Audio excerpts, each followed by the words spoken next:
Hello friends, I am Sumit and आज मैं लेकर आया हूँ आपके लिए। क्या लेकर आया हूँ? आज लेकर आया हूँ एक न्यू टॉपिक, हमारा वही क्लास 12 सॉल्यूशन चैप्टर का नेक्स्ट, हमारा जो लास्ट कॉलिगेटिव प्रॉपर्टी रह गई थी ऑस्मोटिक प्रेशर, वो आज हम इसको कंप्लीट करने वाले हैं। ठीक है फ्रेंड्स, तो चलिए ज़्यादा देर ना लगाते हुए, ना इधर उधर दिमाग लगाते हुए सीधा शुरू करते हैं।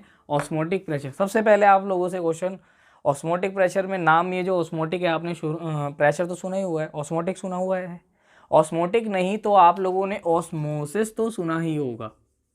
What is osmosis? बायो वाले बच्चे ज़्यादा अच्छे से डेफिनेशन दे सकते हैं, बिकॉज 9th क्लास में चैप्टर नंबर 5 जो आपका था, सेल वाला जो चैप्टर था, उसके अंदर सबसे पहले ऑस्मोसिस पढ़ा था। 7th क्लास में भी आप लोगों ने पढ़ा था। ऑस्मोसिस क्या होता है? डिफ्यूज़न पढ़ा है कि फ्लूइड्स का बहना हायर कंसेंट्रेशन से लोअर कंसेंट्रेशन की तरफ, दैट इज़ कॉल्ड डिफ्यूज़न। ऐसे ही उसी की एक टर्म हमने ऑस्मोसिस भी पढ़ी थी। ठीक है, अगर मैं बात करूँ सॉल्यूशन के अंदर, तो व्हाट इज़ ऑस्मोसिस? टैंक बना लेते हैं। ड्राइंग तो कुछ ज़्यादा ही अच्छी बनाता हूँ मैं, खैर टैंक थोड़ा बेचारा टेढ़ा सा हो गया हमारा, है ना, कोई नहीं, लगता है टेढ़ा ही रहेगा। अब यहाँ पर देखो, ऑस्मोसिस भी, वहाँ पे भी फ्लूइड्स का बहना ही होता है, ऑस्मोसिस में भी बहेगा ही ये, और हायर से लोअर कंसेंट्रेशन वाला कंसेप्ट भी यहाँ लगेगा ही। बट एक कंडीशन आ जाती है यहाँ पर, वो दीवार जो है, जो कंडीशन है, that is SPM, semi permeable membrane. Semi permeable membrane, ये नाइट्रोसेलुलोज वगैरह की हो सकती है, पर्चमेंट पेपर की हो सकती है, ठीक है, सेलोफोन की हो सकती है, ये बहुत टाइप की हो सकती है। ये आपकी सेमी परमिएबल मेम्ब्रेन है। यहाँ पर मैंने टैंक के अंदर ऐसे ऐसे भर रखा है जुगाड़। यहाँ पर है सॉल्यूशन, ठीक है, और यहाँ पर है सिर्फ सॉल्वेंट।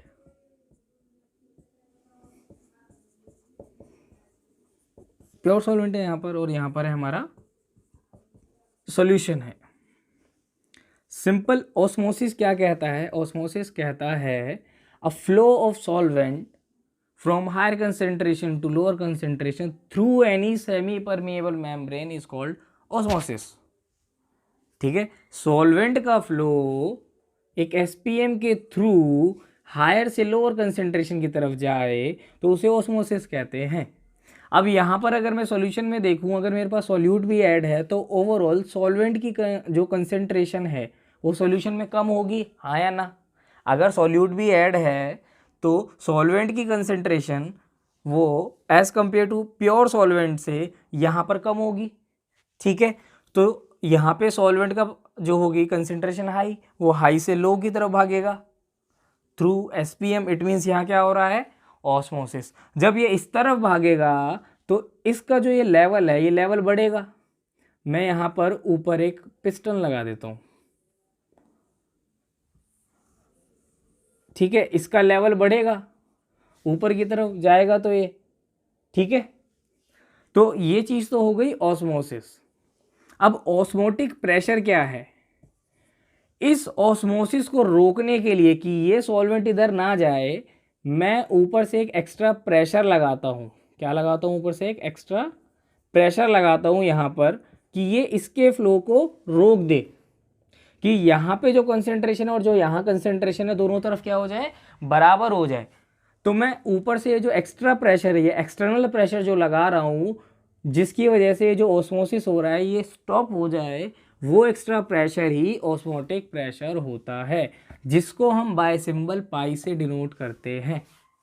ये चीज़ समझ में आई? ऑस्मोसिस समझ में आया, फ्लो सॉल्वेंट, ठीक है, यहाँ से यहाँ जा रहा था। अब इस ऑस्मोसिस, अब इसका अगर लेवल राइज अप होगा तो इसको मैं प्रेशर लगा के रोक रहा हूँ कि ये जो ऑस्मोसिस हो रहा है ये स्टॉप हो जाए। It means a pressure, an external pressure just applied to stop the osmosis is called osmotic pressure। वह प्रेशर जो ऑस्मोसिस को रोकने के लिए लगाया जाता है वो क्या होता है? ऑस्मोटिक प्रेशर होता है, जिससे यहाँ ऑस्मोसिस ना हो। सिंपल ये है हमारा ऑस्मोटिक प्रेशर। ठीक है, a pressure applied to just stop the osmosis is called osmotic pressure. चीज़ क्लियर हो गई, सिंपल सी है, कोई ज़्यादा कहानी इसमें दिमाग में लगाने की ज़रूरत नहीं है। अब फॉर्मूला बेसिस पे अगर हम इसको देखना चाहें तो जो ऑस्मोटिक प्रेशर है ये डायरेक्टली प्रोपोर्शनल होता है किसके, कंसेंट्रेशन, मोलैरिटी के, ठीक है। दूसरा टेम्परेचर के डायरेक्टली प्रोपोर्शनल होता है, जितना ज़्यादा टेम्परेचर उस हिसाब से काम करता है। अब प्रोपोर्शनलिटी का साइन हटेगा तो एक कांस्टेंट आएगा, दैट इज फॉर्मूला बन जाता है pi is equal to CRT। अब प्रेशर को यहाँ मैंने डिनोट किससे करा है, पाई से करा है, ठीक है ना। कहीं आप लोग कहोगे यहाँ पे पाई की वैल्यू 22/7 या 3.14 ले लो, वो नहीं लेनी है, ठीक है। ये प्रेशर है, ये सिंबल है सिर्फ यहाँ पर। तो फॉर्मूला क्या बन गया, pi is equal to CRT। अगर मैं इसको और ओपन करना चाहूँ तो कर सकता हूँ। कंसेंट्रेशन का formula number of moles per unit volume, अब पाई वी इधर गया, NRT, तो P V is equal to NR2। क्या आप इस फॉर्मूले को किसी दूसरे फॉर्मूले से रिसेंबल कर पा रहे हैं, मैच कर पा रहे हैं? 11th क्लास में पढ़ा था चैप्टर नंबर 5 में, PV is equal to NRT, same pi V is equal to NRT। यहाँ पर R जो है वो रियल गैस कांस्टेंट है जो कि PV is equal to NRT में हुआ करता था, ठीक है। आपको ये नया फॉर्मूला आप लोगों को नहीं लग रहा होगा, P PV is equal to NRT था, उसकी जगह बस P V is equal to NRT लगाना है आपको। बस ये ध्यान रखना है, ऑस्मोटिक प्रेशर है, वो गैस का प्रेशर था हमारा, ठीक है। P V is equal to NRT ये हमारा यहाँ पे नया फॉर्मूला बन गया। अब अगर देखो, अब सॉल्यूशन भी जो है, ये जो सॉल्यूशन है ये भी अलग अलग टाइप के हो जाते हैं। कैसे हो जाते हैं, मान लो जो पाई वन, मैं इस तरफ इसको एक बार दोबारा से बना लेते हैं, ये चीज़ आपने नोट कर ली होगी, ठीक है। अब देखिए यहाँ पर हमारे पास हमने दो सॉल्यूशन ले लिए हैं, बीच में SPME MBB, ठीक है। मैं कहता हूँ सॉल्यूशन 1 और सॉल्यूशन 2, इन दोनों का ऑस्मोटिक प्रेशर क्या है, बराबर है, पाई 1 इज इक्वल टू पाई 2। तो ऐसे सॉल्यूशन को हम क्या कहेंगे, जिन सॉल्यूशंस का ऑस्मोटिक प्रेशर आपस में बराबर हो जाए, ऐसे सॉल्यूशन कहलाते हैं आइसोटोनिक सॉल्यूशन। इनसाइड और आउटसाइड दोनों तरफ कंसेंट्रेशन बराबर हो, ऐसे सॉल्यूशन क्या होंगे, आइसोटोनिक सॉल्यूशन। और ये किस कंडीशन में हो सकता है, देख लेते हैं। पाई का फॉर्मूला क्या होता है, CRT। तो मैं इसको कैसे लिख सकता हूँ, ध्यान रखना, टेम्परेचर क्या होना चाहिए, कांस्टेंट होना चाहिए, क्योंकि टेम्परेचर चेंज होते ही कंसेंट्रेशन बदल जाती है, okay. Pi 1 is equal to C1 into RT, ऐसे ही pi 2 is equal to C2 into RT।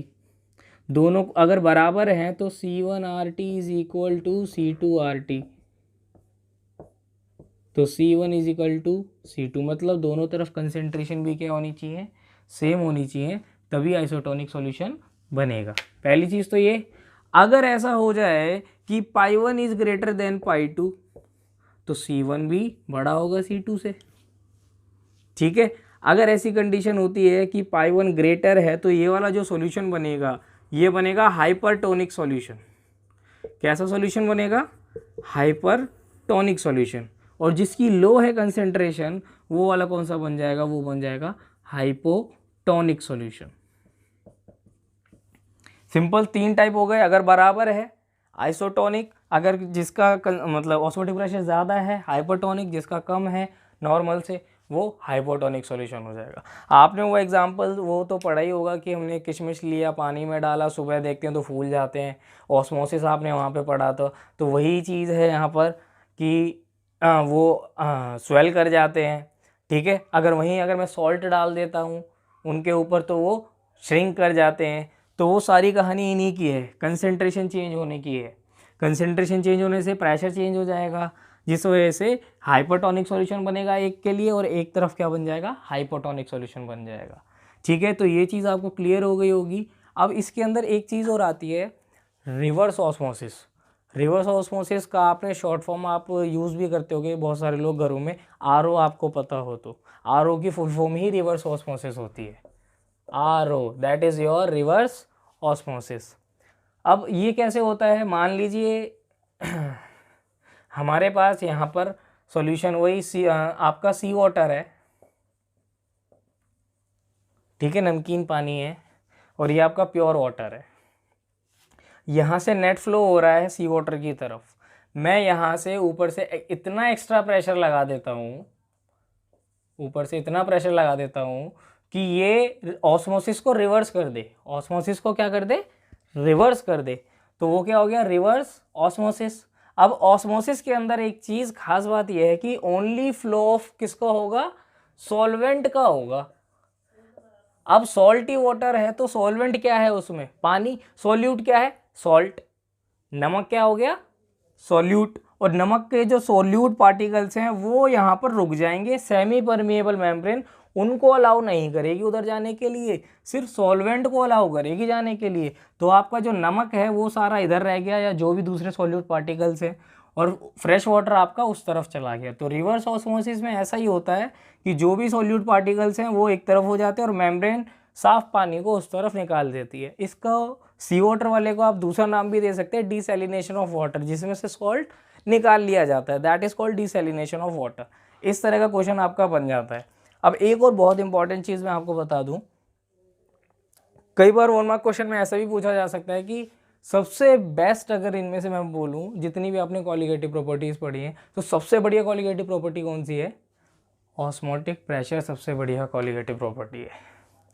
क्यों? क्योंकि इनसे आप फैट, प्रोटीन, लिपिड्स वगैरह जो है इनके में जो आपके माइक्रोमोलिक्यूल्स और छोटे बायोमोलिक्यूल्स वगैरह हैं उनकी मॉलिक्यूलर मास कैलकुलेट कर सकते हैं, उनमें होने वाले चेंजेस को हम इससे कैलकुलेट कर सकते हैं। बाकी जितनी भी कॉलिगेटिव प्रॉपर्टी हैं उनके अंदर जो चेंज आते हैं वो बहुत माइनर सा आता है, चेंज बहुत कम आता है।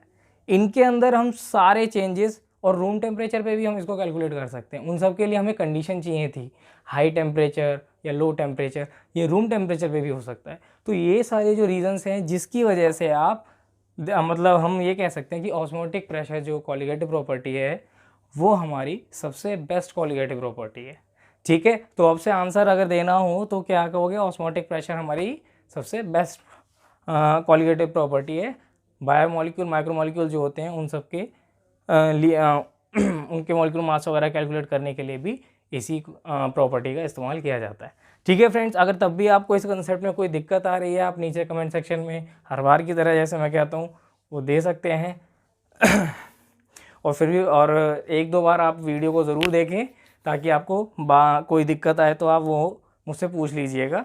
तो अब हमारे नेक्स्ट वीडियो के अंदर हम इसका लास्ट पार्ट करने वाले हैं, एसोसिएशन और डिसोसिएशन जो है वेंटो फैक्टर वाला एक टॉपिक, लास्ट टॉपिक बचा हुआ है, उसके बाद हमारा सॉल्यूशन की तरह कंप्लीट हो जाएगा। ठीक है, तो फ्रेंड्स तब तक के लिए पढ़ते रहिए और मिलते हैं फिर हम नेक्स्ट वीडियो में। Thank you.